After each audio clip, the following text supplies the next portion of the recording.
for his Yeah, thoughts. first off, I just want to thank IDC for hosting this important panel. So I'm going to echo some of what was just said. The trip sends a few different messages to Iraqis. On the one hand, it establishes important interfaith dialogue.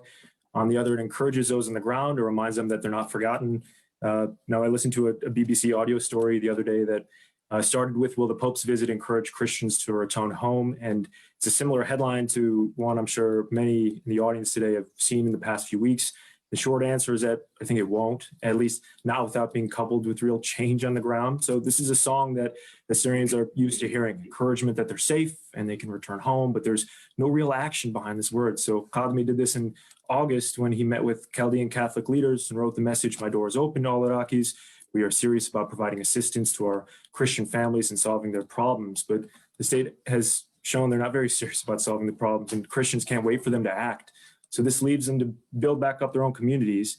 We think of the Assyrian Aid Society's work and Shlama's work on the ground to build homes and bring solar energy. There's even an Assyrian security force, the Nineveh Plains protection units.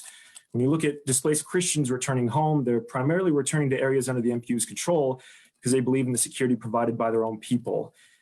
So going back to the initial question, which the Pope hoped to accomplish, I think he accomplishes something just by meeting with Sistani and visiting Ur and Najaf and Erbil and Mosul and Karakosh.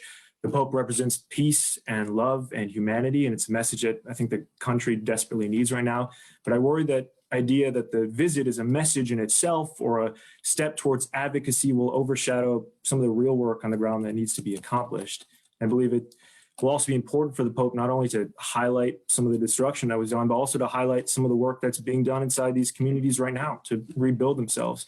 So the story of Syrians is not only one of doom and gloom, as many people would have you try to believe. It's actually a story of persistence and inspiration. So I'll leave it with that.